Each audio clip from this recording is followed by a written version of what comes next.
प्रतिफल देगा हमें यीशु राजा हमारा प्रभु। तार वाले बाजे लेकर आनंद से गाकर उसकी जय जयकार करे। तार वाले बाजे लेकर से गाकर उसकी जय जयकार करें। यहोवा के भवनों में स्तुति सर्वदा करते रहेंगे। यहोवा के भवनों में स्तुति सर्वदा करते रहेंगे। उसके आंगनों में सदा नाचेंगे हम, सारे बाजे बजाकर गाएंगे। उसके आंगनों में सदा नाचेंगे हम, सारे बाजे बजाकर गाएंगे। प्रतिफल देगा हमें यीशु राजा हमारा प्रभु। तार वाले बाजे लेकर आनंद से गाकर उसकी जय जयकार करें। तार वाले बाजे लेकर आनंद से गाकर उसकी जय जयकार करें। आनंद से गाते हुए तेरे कामों का वर्णन करेंगे। आनंद से गाते हुए तेरे कामों का वर्णन करेंगे। तेरा अद्भुत नाम, तेरे अद्भुत काम की हम स्तुति सदा करेंगे। तेरा अद्भुत नाम, तेरे अद्भुत काम की सदा करेंगे। प्रतिफल देगा हमें यीशु राजा हमारा प्रभु। तार वाले बाजे लेकर आनंद से गाकर उसकी जय जयकार करें। तार वाले बाजे लेकर आनंद से गाकर उसकी जय जयकार करें। तेरे भक्त सदा तेरी छाया में बने रहेंगे। तेरे भक्त सदा तेरी छाया में बने रहेंगे। देवदार के समान वे बढ़ते रहेंगे, आंगनों में फूले फलेंगे। देवदार के समान वे बढ़ते रहेंगे, तेरे आंगनों में फूले फलेंगे। प्रतिफल देगा हमें यीशु राजा हमारा प्रभु। तार वाले बाजे लेकर आनंद से गाकर उसकी जय जयकार करें। तार वाले बाजे लेकर गाकर उसकी जय जयकार करें। यहोवा के भवनों में स्तुति सर्वदा करते रहेंगे। यहोवा के भवनों में स्तुति सर्वदा करते रहेंगे। उसके आंगनों में सदा नाचेंगे हम, सारे बाजे बजाकर गाएंगे। उसके आंगनों में सदा नाचेंगे हम, सारे बाजे बजाकर गाएंगे। प्रतिफल देगा हमें यीशु राजा हमारा प्रभु। तार वाले बाजे लेकर आनंद से गाकर उसकी जय जयकार करें। तार वाले बाजे लेकर आनंद से गाकर उसकी जय जयकार करें। तार वाले बाजे लेकर आनंद से गाकर उसकी जय जयकार करें। यह गीत का बोल, उसका आखिरी स्टैंजा ऐसा है, तेरे भक्त सदा तेरी छाया में बने रहेंगे। परमेश्वर का भक्तगण, परमेश्वर का लोग उसकी छाया में जो बने रहते हैं, वो देवदार के समान वो बढ़ते रहेंगे और तेरे आंगनों में फूले फलेंगे। परमेश्वर उनको आशीष देगा। प्रभु हमें सहायता करे। और अभी जो समय है, परमेश्वर का वचन सुनने का समय है। आवाज नहीं आ रही? आवाज आ रहा है। ओके। सो अभी जो समय है, परमेश्वर का वचन सुनने का समय है। ओवर टू ब्रदर जयमोहन के साम प्रभु का वचन से हमें सिखाएंगे जो विषय पिछले हफ्ते हम शुरू किया है आराधना के संबंध में, उस विषय को कंटिन्यू करेंगे। भाई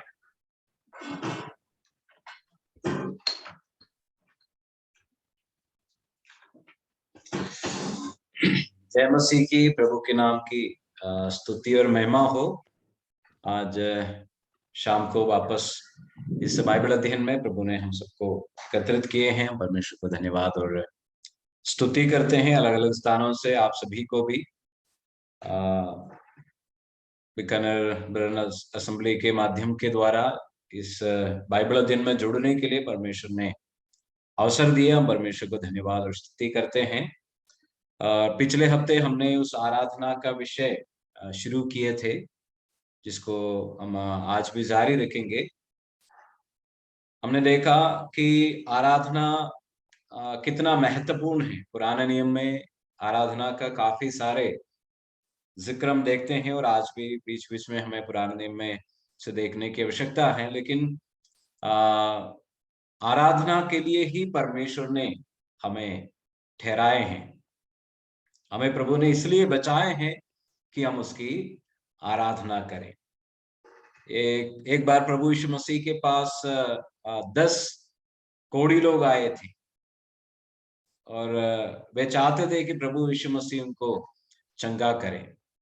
तो प्रभु ने बताया कि तुम जाकर याजक को पास तुम चले जाओ और अपने आप को दिखाओ। और जाते जाते हम परमेश्वर के वचन में से पढ़ते हैं कि वे सबके सब चंगे हो गए, सबके सब ठीक हो गए। और क्या हुआ कि हम पढ़ते हैं उनमें से एक जन प्रभु के पास वापस लौटकर उसके चरणों तले कर प्रभु को दंडवत किया। तब प्रभु उनसे पूछते हैं, क्या 10 के 10 लोग चंगाई नहीं पाए और क्या एक ही वापस लौटे हैं? और जो वापस लौटने वाला व्यक्ति हम वचन में से पढ़ते हैं, वो एक सामरी व्यक्ति था जो गैर यहूदी था। और वो प्रभु से जो अनुग्रह पाए हैं, आशीष पाए हैं, उसका धन्यवाद स्वरूप प्रभु के पास उसके चरणों तले आकर दंडवत किया, प्रभु की महिमा और आराधना किया। और हमें प्रभु पापों से इसलिए छुड़ाए हैं कि हम उसकी स्तुति करें, उसकी आराधना करें, उसकी महिमा करें। नहीं तो प्रभु हमें तुरंत स्वर्ग ले जाते। इसलिए पृथ्वी पर हमें रखे हैं कि हम उसके आराधना करते हुए, उसकी महिमा करते हुए जीवन बिताए। उस सामरी औरत के बारे में हम पिछले बार जो पढ़े थे, मैं उस भाग को फिर से आपके सम्मुख पढ़ के सुनाना चाहूंगा। यूहन्ना रे सुसमाचार अध्याय 4 उसका 21 से 24 पद तक हम वापस पढ़ते हैं। यूहन्ना रे सुसमाचार अध्याय 4, John's gospel chapter 4 verses 21 to 24, उसका 21 से 24 पद तक हम दोबारा पढ़ते हैं। यीशु ने उसे कहा, हे नारी, मेरी बात का विश्वास कर कि वह समय आता है कि तुम ना तो इस पहाड़ पर पिता की आराधना करोगे, ना यरूशलेम में। तुम जिसे नहीं जानते उसकी आराधना करते हो, और हम जिसे जानते हैं उसकी आराधना करते हैं, क्योंकि उद्धार यहूदियों में से है। परंतु वह समय आता है, वरन अब भी है, जिसमें सच्चे भक्त पिता की आराधना आत्मा और सच्चाई से करेंगे, क्योंकि पिता अपने लिए ऐसे ही आराधकों को ढूंढता है। परमेश्वर आत्मा है और अवश्य है कि उसकी आराधना करने वाले आत्मा और सच्चाई से आराधना करें। जैसे कि मैंने बताया पिछले बार की प्रभु यीशु मसीह के सामरी औरत से उस बातचीत के दौरान आराधना का महत्वपूर्ण एक विषय उनके चर्चा में आ गए, जो आज हमारे लिए अध्ययन का विषय है। मैं इनमें से 4 बातें आपको बताना चाहूंगा इस भाग से। शायद आज हम वो सारे नहीं देख पाएंगे। पहला है आराधना का महत्व, the significance of our worship. हमारे आराधना का महत्व के बारे में हम देखेंगे। दूसरा, ये जो 4 पद से जो दूसरा जो विषय हम देखेंगे, the ground of our worship, हमारा आराधना का आधार, the ground of our worship, हमारा आराधना का आधार क्या है, इस बात को हम देखेंगे। तीसरी बात हम यहां से देखेंगे, the object of our worship, हमारे आराधना का केंद्र, हमारे आराधना का केंद्र क्या है, इस बात को हम देखेंगे, the object of our worship. और चौथी बात, प्रभु की इच्छा है तो हम जो देखने वाले हैं, the nature of our worship, हमारा आराधना का स्वभाव। इन चारों बिंदुओं को अलग अलग तरीके से देखने के हम कोशिश करेंगे। आराधना का महत्व, आराधना का आधार, आराधना का केंद्र और आराधना का स्वभाव। प्रभु यीशु मसीह के बातचीत के दौरान इस स्त्री से प्रभु ने बताया, उसका 21 और 23 पद में हम वो जो शब्द पढ़ते हैं 21 और 23 में, यीशु ने उससे कहा, हे नारी, मेरी बात का विश्वास कर कि वह समय आता है, द आवर इज कमिंग। कौन से समय के बारे में प्रभु यीशु मसीह यहां पर जिक्र कर रहे हैं?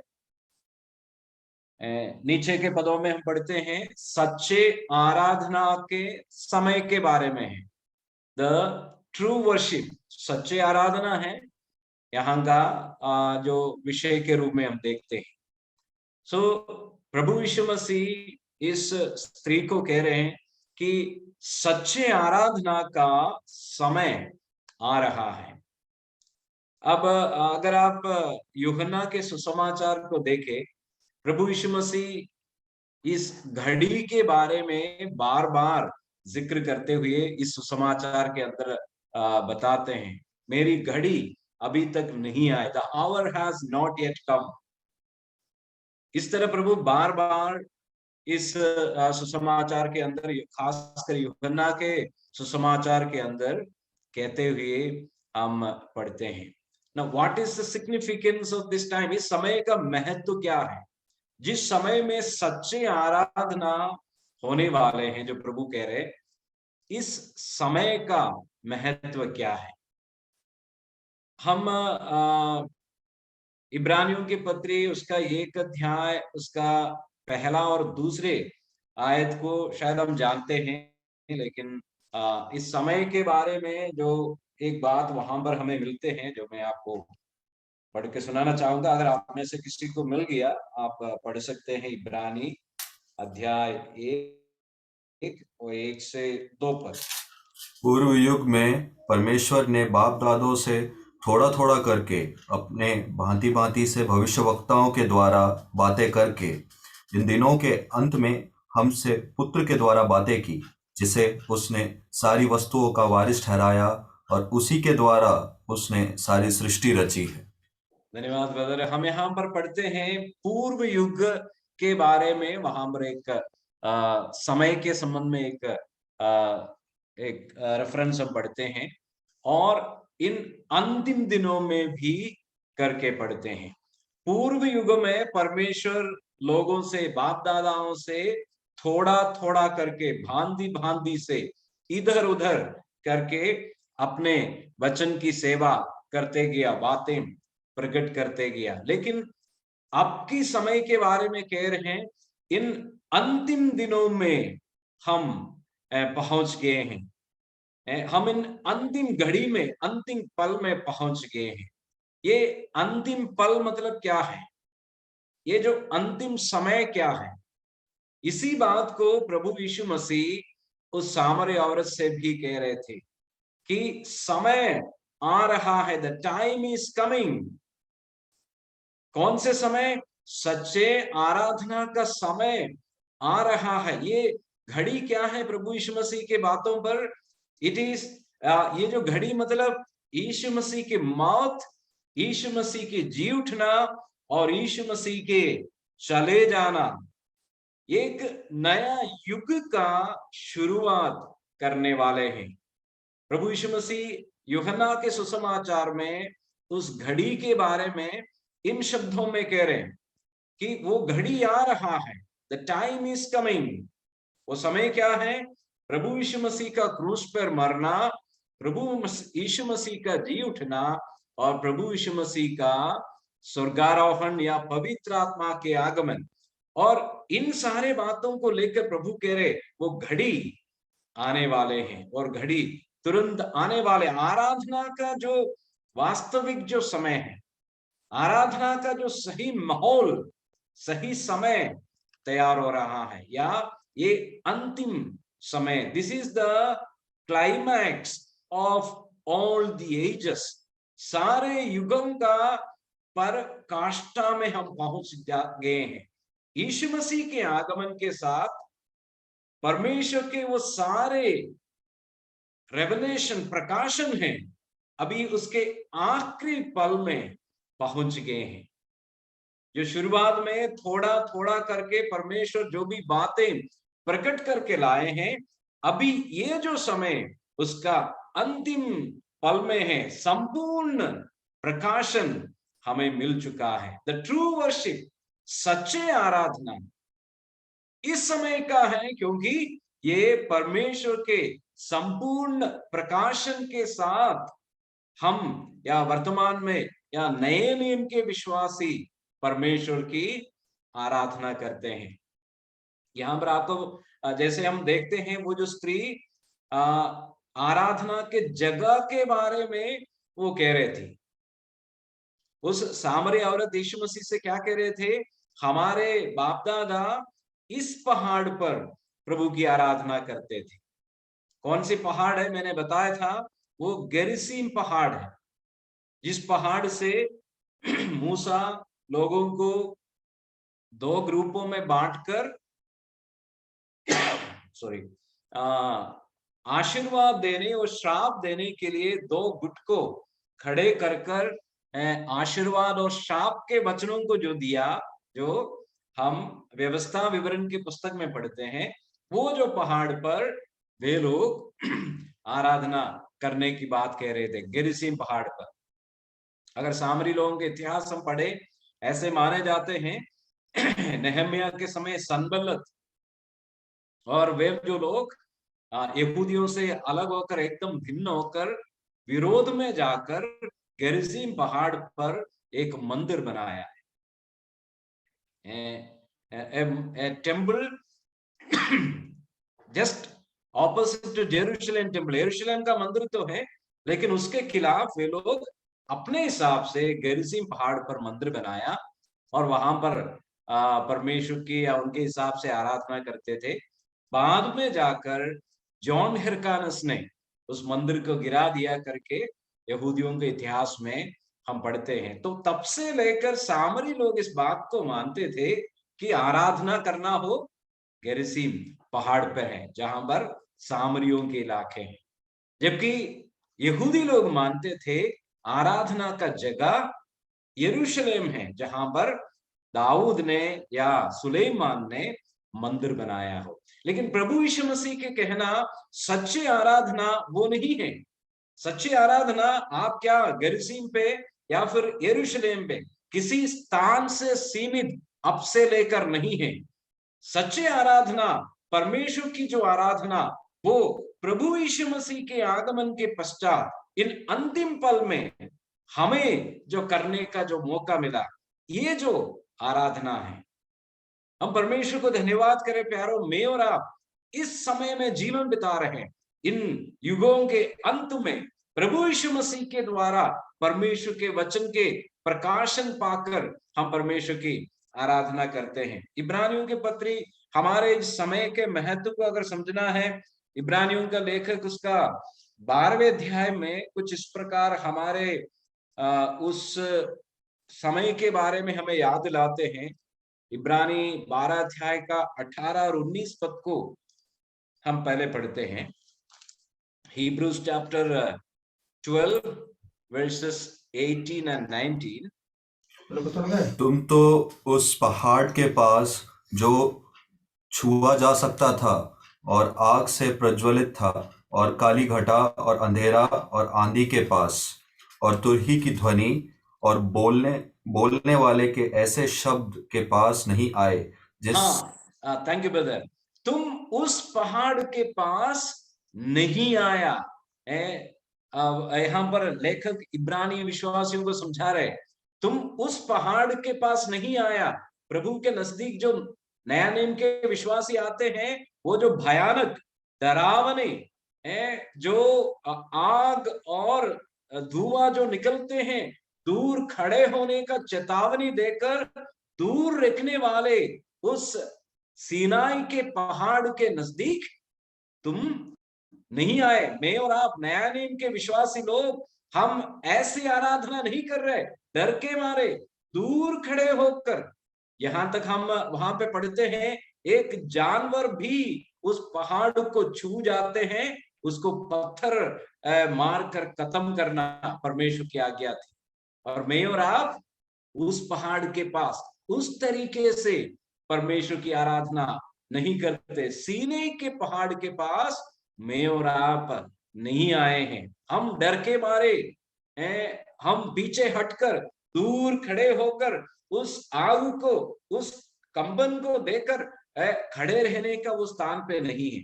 आप उसी अध्याय का 22 का, अगर आप 12 का 22 पद को पढ़ते हैं तो हम कहाँ आए हैं, परमेश्वर के दास वहां पर लिखते हैं। 22 पद उसका 12वें अध्याय का,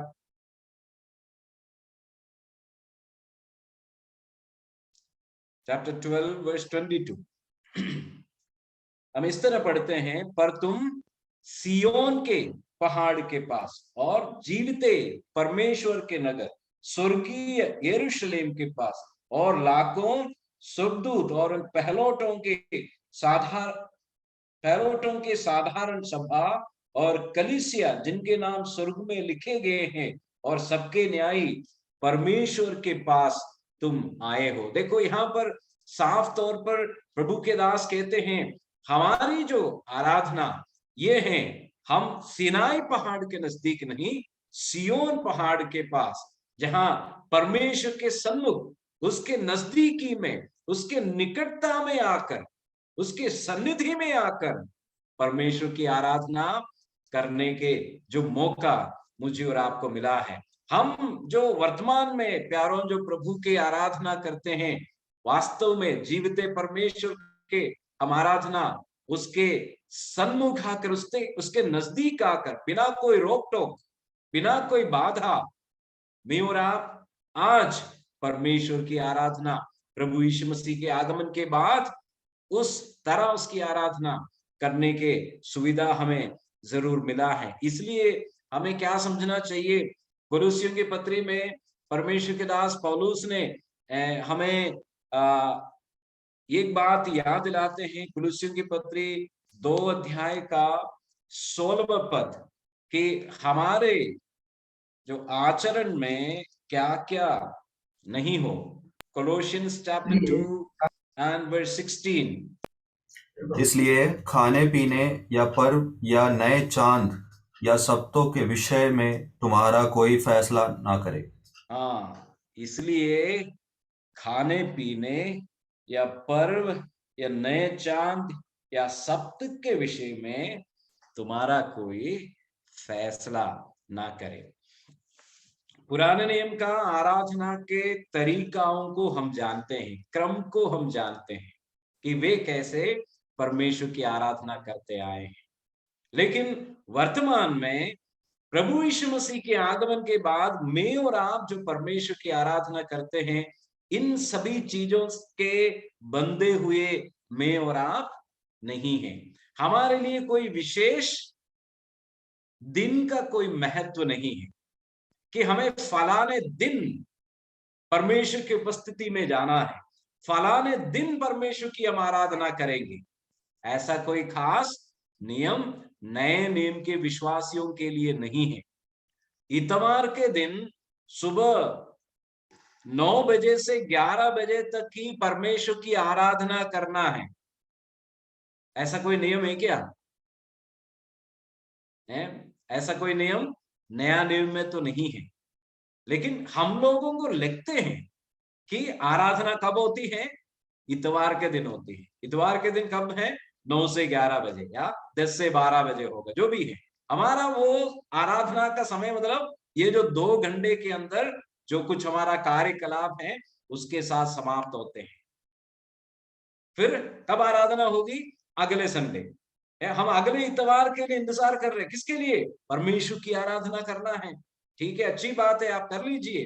लेकिन नया नियम में हमारे आराधना किसी समय से, खास समय से जुड़े हुआ नहीं है। किसी समय निर्धारित कर परमेश्वर की आराधना नहीं है, जैसे पुराने नियम में होते थे। उनको साल में 3 बार मंदिर में आना जरूरी था। सप्त के दिन उसके लिए 7वां दिन विशेष रूप में अलग किया हुआ रखा था।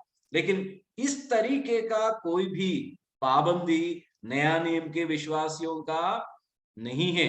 अगर परमेश्वर की आराधना मुझे करना हो, मैं इस वक्त पर यहां बैठकर परमेश्वर की आराधना कर सकते हैं। आप जहां अभी बैठे हुए हैं, इसी वक्त, इसी जो पल में मैं और आप परमेश्वर की आराधना कर सकते हैं। इसमें कोई पाबंदी नहीं है। या फिर नए चांद, सप्त के विषय में या खाने पीने के संबंध में, इस तरीके का बाहरी बातों से जुड़ा हुआ हमारी आराधना नहीं होते हैं। लेकिन हम क्या देखते हैं आजकल आराधना के लिए कलीसियाओं में पादरियों को हम देखते हैं। पादरी लोग, ये हमारे कलीसिया में नहीं है, लेकिन हमारे कलीसिया में भी ऐसे होते हैं। पासवान लोगों के एक अलग जो होते हैं और साधारण विश्वासी अलग तरीके से होते हैं। पासवान और साधारण विश्वासी, जाने अनजाने में पता नहीं हमारे कलीसियाओं में भी वो उन नामधारी जो कलीसियाएं हैं, सामुदायिक जो कलीसियाएं हैं, उनके तरीकाओं को हम भी अपनाते हैं। उन कलीसियाओं में क्या होते हैं, वहां पर याजक जो लोग हैं उनके लिए एक अलग दर्जा है, अलग स्थान है। जो पुराना नियम में हम पढ़ते हैं, मिलाप वाले तंबू के बारे में, मंदिर के संबंध में पढ़ते क्या है, एक खास जगह होते हैं, वहां पर केवल याजक लोग ही जा सकते हैं। आम विश्वासी उसके अंदर बिल्कुल भी प्रवेश नहीं करते हैं। कई सारे चर्चेस के अंदर जो इमारत है कलीसिया के रूप में, आप उसमें देखते हैं एक जगह होते हैं, वहां पर केवल याजक लोग जा सकते हैं। और कई दफे हमारे असेंबली हॉल के अंदर भी, हमारे जो गिरजाघर के अंदर भी क्या होते हैं, एक खास जगह जहां पर पुलपिट रखते हैं, ये ऊंचे जो जगह होते हैं वहां पर कौन बैठेगा? केवल अगुवे बैठते हैं, केवल पास्टर बैठते हैं। और इस तरीके का हमें लगते हैं वो कोई खास स्थान हो, आराधना के लिए कोई खास जगह, वहां पर बैठने वाले केवल यही लोग हैं, उस स्थान पे आम विश्वासी नहीं जा सकते हैं। लेकिन आप समझ लीजिए, नया नियम के अनुसार हम इस तरीके का कोई पाबंदी हमारे नहीं है। कई कोई विशेष पोशाक पहनना, इतवार के दिन जाएंगे सफेद रंग के कपड़े पहने, क्योंकि आराधना के लिए हम जाते हैं, इसलिए विशेष पोशाक है, फुल स्लीव है, जो ड्रेस पहनकर बिल्कुल ठीक ठाक विशेष प्रकार के लिए जाना, ये नया नियम का कोई शिक्षा नहीं है। नया नियम में जो मेरे और आपकी आराधना का संदर्भ में हम परमेश्वर के वचन में पढ़ते हैं, इन सारे बातें नहीं है। हमें कोई बलिदान, कोई जानवर को पकड़कर लाकर आज बलिदान चढ़ाने की आवश्यकता नहीं है। तो पुराने नियम में जो चल के आया, उन रीति रिवाजों को, उन तौर तरीकों को मुझे और आपको यीशु मसीह के आगमन के बाद जो आराधना में हमें उसके बिल्कुल भी आवश्यकता नहीं, उस तरीके के नहीं है। इब्रानियों के पत्री उसका 9 अध्याय का 8 और 9 पद और पढ़कर हम आगे बढ़ेंगे। इब्रानियों 9वें अध्याय, चैप्टर 9 ऑफ हिब्रूज 8 and 9।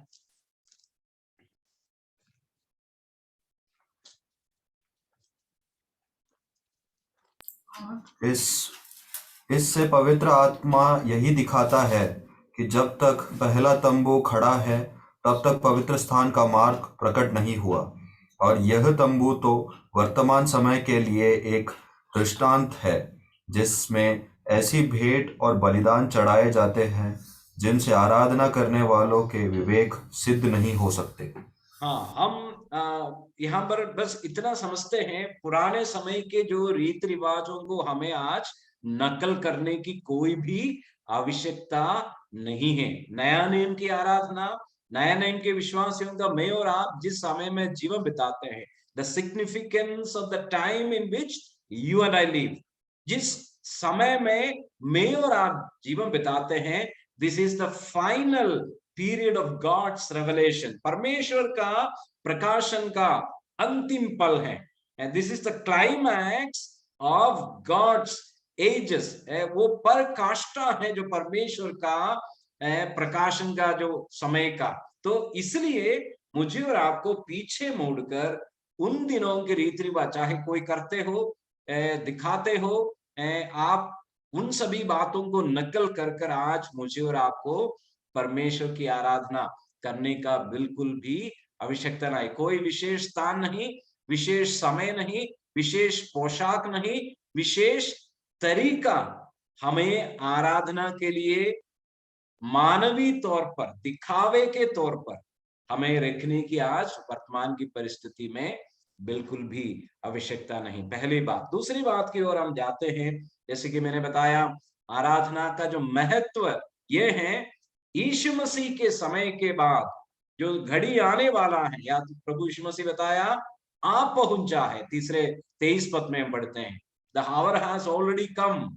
जो यीशु मसीह का जो व्यक्ति वहां पर खड़े होने के कारण प्रभु कह रहे, वो जो आराधना का वक्त आप पहुंचा है, परमेश्वर तुम्हारे बीच में है। यीशु मसीह व्यक्तिगत तौर पर वहां पर खड़े होते हैं। इसलिए मुझे और आपको आराधना के लिए कोई विशेष स्थान की जरूरत नहीं है। क्यों? क्योंकि हम नया नियम में क्या पढ़ते हैं, जहां 2 या 3 मेरे नाम में एकत्रित होते हैं, वहां उनके बीच में मैं उपस्थित हूं। चाहे वो पेड़ के नीचे क्यों ना हो, चाहे वो किसी घर के अंदर क्यों ना है, चाहे वो खुले मैदान में क्यों ना हो, जहां कहीं भी नए नियम के विश्वासी प्रभु के नाम में एकत्रित होते हैं, प्रभु की उपस्थिति उनके बीच में है। इसलिए एक विशेष स्थान ढूंढकर हमें जाने की आवश्यकता नहीं है, विशेष समय की बिल्कुल भी आवश्यकता नहीं है। परमेश्वर की उपस्थिति प्रभु के लोगों के बीच में है। जैसे कि आपको पता है, ब्रदरन कलीसिया के इतिहास में इस सच्चाई को वे समझकर शुरुआत में एक घर के अंदर कुछ भाई लोग मिलकर रोटी तोड़ते हुए परमेश्वर की उपासना शुरू किए थे। वो उन बड़े बड़े गिरजा घरों को छोड़कर, उन आराधना का, उपासना का तौर तरीकों को छोड़कर किसी भाई के घर पे वे इकट्ठे होकर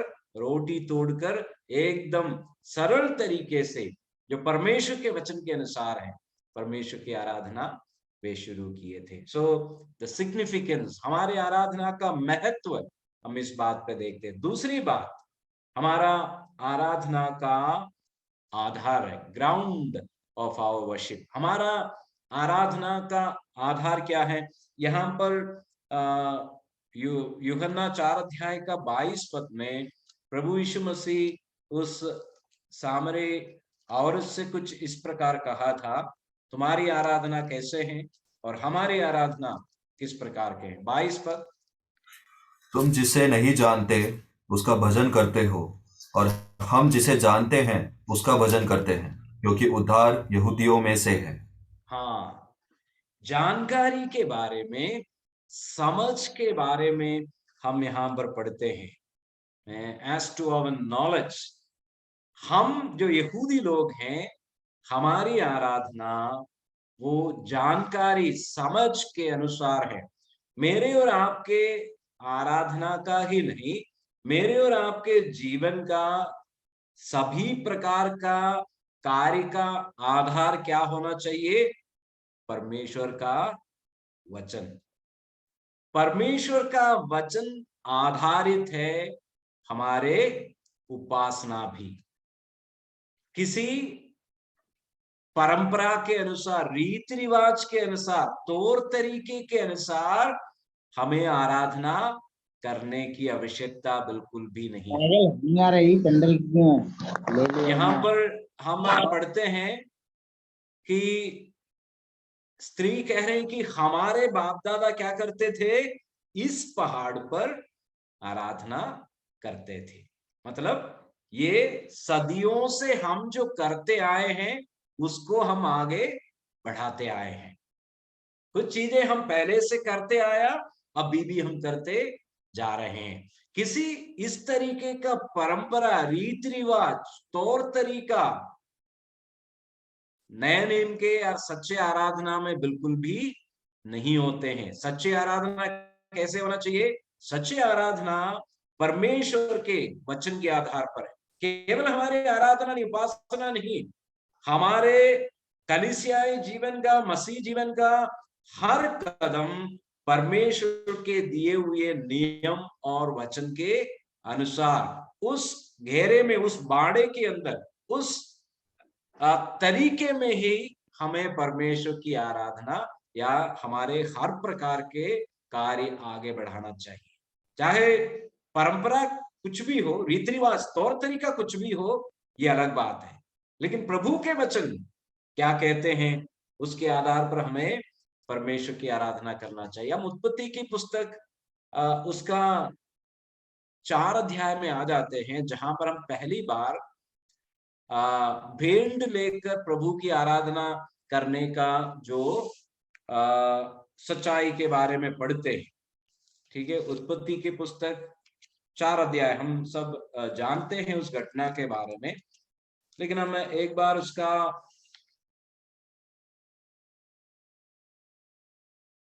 2 से लेकर, ठीक है, 3 से लेकर हम पढ़ते हैं, 3 और 4 पद को पढ़ते हैं। उत्पत्ति की पुस्तक 4 अध्याय, जेनेसिस चैप्टर 4 वर्सेस 3 and 4। कुछ दिनों के पश्चात कैन यहोवा के पास भूमि के उपज में से कुछ भेंट ले आया, और आबिल भी अपने भेड़ बकरियों के कई एक पहलौठे बच्चे भेंट चढ़ाने ले आया और उनकी चर्बी भेंट चढ़ाई। तब यहोवा ने आबिल और उसकी भेंट को तो ग्रहण किया। 5 पद में पढ़ते हैं, परंतु कैन और उसकी भेंट को उसने ग्रहण नहीं किया। हाबिल और कैन ने परमेश्वर की उपस्थिति में जिस तरह भेंट लेकर आया, उसके बारे में, जो परमेश्वर को भेंट चढ़ाते हुए पहले घटना है जो लिखित रूप में हम यहाँ पर पढ़ते हैं। लेकिन क्या हम पढ़ते हैं? हाबेल के भेंट को परमेश्वर ने स्वीकार किया और कैन के भेंट को परमेश्वर स्वीकार नहीं किया। क्यों? ऐसा क्यों है?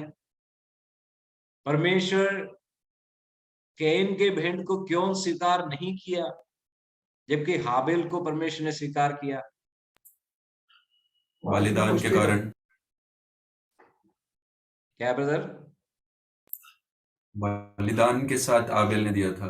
बलिदान चढ़ाया था हाबेल ने, शायद हो सकते हैं।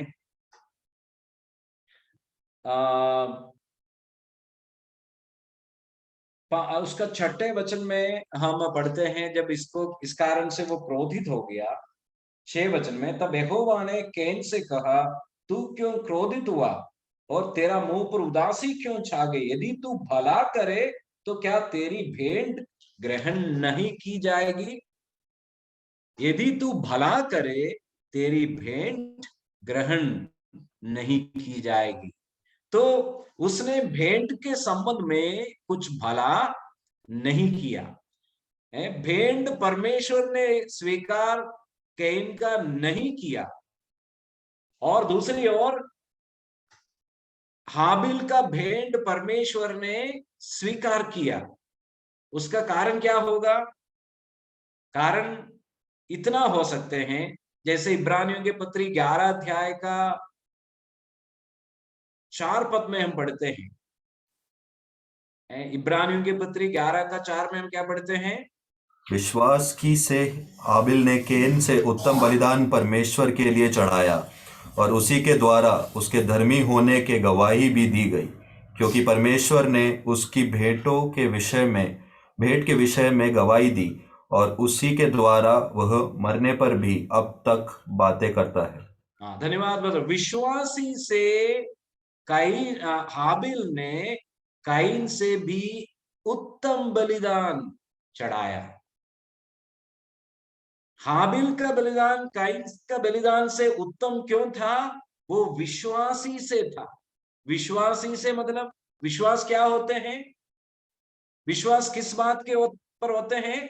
परमेश्वर के दिए हुए वचन पर होते हैं, परमेश्वर के दिए हुए आज्ञा पर होते हैं विश्वास। तो हाबिल का बलिदान में खासियत क्या था? हाबिल के बलिदान परमेश्वर के दिए हुए वचन के आधार पर उसने चढ़ाया था। तो दूसरी बात हम क्या समझ सकते हैं? कैन का बलिदान परमेश्वर के दिए हुए वचन के आधार पर नहीं था। वो चाहे उसने एक आम बलिदान चढ़ाया हो, जैसे कि हम यहां पर पढ़ते हैं कि कैन ने क्या लाया परमेश्वर की उपस्थिति में? भूमि पर उसने भूमि की उपज में से कुछ भेंट में लाया, जबकि कैन ने हाबिल ने क्या किया? उसने भेड़ बकरियों में से पहलोटे को लेकर आया है, पहलोटे लेके आया है।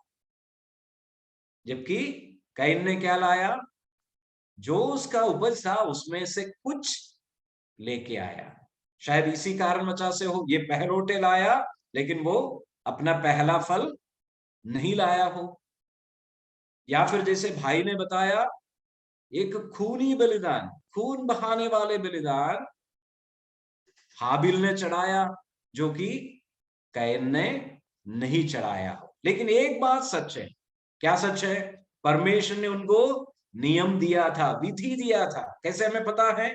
यहां पर हम क्या पढ़ते हैं? वो भेंट लेके आया, भेंट लेके आया। इसका मतलब एक स्थान निर्धारित किया था। परमेश्वर ने बताया कि तुम्हें तुम्हारे बलिदान को लेके आना है। वो क्या लेके आना है वो भी नियम दिया था, वो कैसे लेके आना है वो भी नियम दिया था। तो हमारे आराधना का आधार परमेश्वर का वचन है। परमेश्वर के वचन के दिए हुए नियम के अनुसार सच्ची आराधना होते हैं। The true worship is grounded on the instructions of God's word, परमेश्वर के वचन के बाहर, उससे अतिरिक्त, चाहे वो कुछ भी हो जो मुझे अच्छा लगता हो या मेरे हिसाब से ये सही हो, मेरे पास चाहे ये हो, ये सब नहीं होते हैं उसका नियम। परमेश्वर के उपस्थिति में जाने के लिए परमेश्वर ने जो भी नियम दिया है, जो भी विधि दिया है, उसके अनुसार हमें जाने की आवश्यकता है। एक और उदाहरण पुराने नियम से लेकर हम समाप्त करेंगे। आज हम पुराने नियम में पढ़ते हैं शमूएल के दूसरे पुस्तक में दाऊद क्या करते हैं, वाचा का संदूक को अपने नगर यरूशलेम में वो ले आना चाहा। दूसरा शमूएल 6 अध्याय का 6 और 7 पद में हम कुछ बात वहां पर पढ़ते हैं। वो क्या करते हैं, वाचा के संदूक जो परमेश्वर का निवास स्थान है, जिसे जहां पर रखा गया था वहां से अपने वहां पर लेके आना चाहा। लेकिन क्या हुआ, लाते समय रास्ते में जिस गाड़ी पर वो जो वाचा के संदूक रखा, वो जानवर हिला और ये जो संदूक नीचे गिरने पर था। तब जो उस गाड़ी के साथ साथ चल रहा था उजा था, उसने क्या किया, संदूक गिरने से रोकते हुए संदूक पर हाथ रखा, तो क्या हो गया, तुरंत वहीं का वहीं उजा मरकर गिर गया। ये देखकर दाऊद डर गया। वो उस संदूक को वहीं छोड़कर, किसी के घर पे छोड़कर वो चला गया। वो कहने लगा, इतनी डरावनी, इतनी भयानक बात, जबकि मैं क्या करना चाहता था, परमेश्वर के इस निवास स्थान को, वाचा के संदूक को एक अच्छी जगह पर यरूशलेम में उसका निर्धारित स्थान पर लेके आना चाहा था, लेकिन वो डर गया, छोड़कर चला गया। हम दूसरा इतिहास उसका 15वें अध्याय में आ जाते हैं। दूसरा इतिहास 15वां अध्याय, अगर आप में से किसी को मिल गया तो 13वां पद को पढ़ लीजिए। दूसरा इतिहास 15वें अध्याय का 13वां पद, 2 Chronicles chapter 15 verse 13। और क्या बड़ा, क्या छोटा, क्या स्त्री, क्या पुरुष, जो कोई इस्राएल के परमेश्वर यहोवा की खोज ना करे, वो मार डाला जाए। दूसरा इतिहास 15 का 13वां पद आपने पढ़े हैं? Yes brother. सॉरी, फिर मैंने गलत किया होगा, 1 मिनट में उस पद को देखता हूँ। सॉरी, पहला इतिहास है, माफ कीजिएगा, पहला इतिहास 15 का 13वां पद।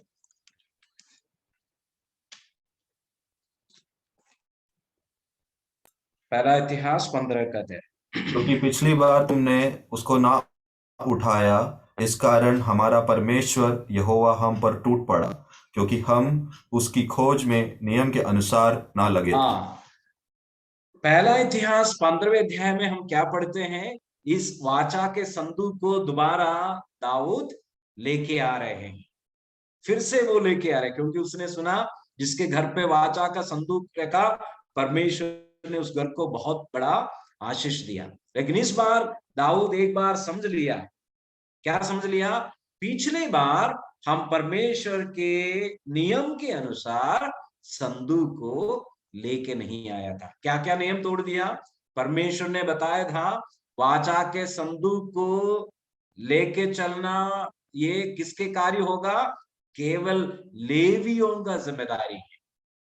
लेवी कुल के लोग ही इस कार्य को कर सकते हैं। इस पे हाथ लगाना, इसको ले जाने का जिम्मेदारी मात्र लेवी के कुल के लोगों का है। लेकिन जिसने उसको हाथ लगाया वो लेवी का कुल का नहीं था।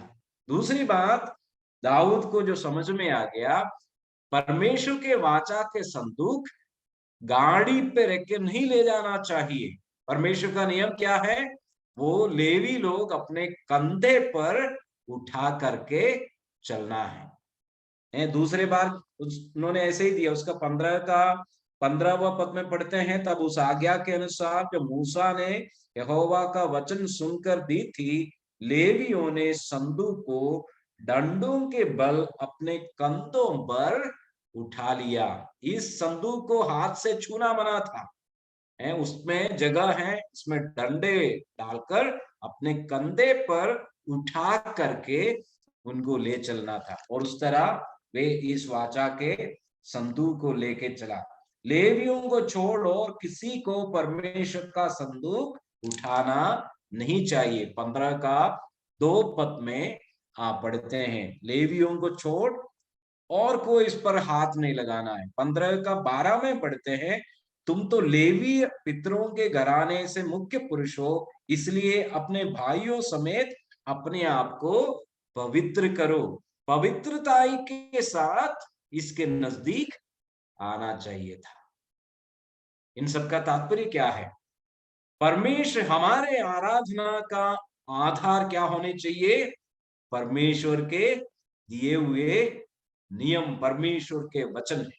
उसके अतिरिक्त, उसके आगे पीछे बिल्कुल भी नहीं होना चाहिए। ना कोई परंपरा, ना कोई रीति रिवाज, ना कोई तौर तरीका, या जो आप बाहर देखते हैं दूसरे लोग करते हैं, ये सब मुझे और आपको आकर्षित नहीं करना चाहिए, भड़काना नहीं चाहिए। हमें बस परमेश्वर के दिए हुए नियम के अनुसार जो आराधना होती है उसको सच्ची आराधना हम कहते हैं। परमेश्वर क्या चाहते हैं? परमेश्वर ये चाहते हैं कि सच्चे आराधक परमेश्वर के उपासना करें। प्यारों, इसके लिए प्रभु हमें सहायता और मदद करे। हमारे आराधना का महत्व हमने देखा। इस युग के अंतिम में, परमेश्वर के प्रकाशन के अंतिम समय में, यीशु मसीह के आगमन के पश्चात मैं और आप परमेश्वर की आराधना करने वाला बन गए हैं। ये जो सौभाग्य ना अब्राहम को मिला, ना दाऊद को मिला, ना किसी और संत को, पुराने नियम के संत को मिला, जो आज मैं और आप अनुभव करते हैं। साथ साथ हमारे आराधना का आधार परमेश्वर का वचन है। इस वचन से इधर उधर हमारा कोई भी कार्यक्रम, कोई भी कार्य परमेश्वर के लिए स्वीकार योग्य नहीं होगा। इस बात को हमें स्मरण रखना है। प्रभु हमें सहायता करे। प्रभु की इच्छा है तो अगला जो पॉइंट हम अगले क्लास में सीखेंगे। परमेश्वर हमारी सहायता करे, सच्चे आराधना करने वाले सच्चे आराधक हम बने। प्रभु हमारी सहायता करे। परमेश्वर के नाम की महिमा हो। परमेश्वर के नाम की महिमा हो। इस आराधना के विषय में 2 पॉइंट हम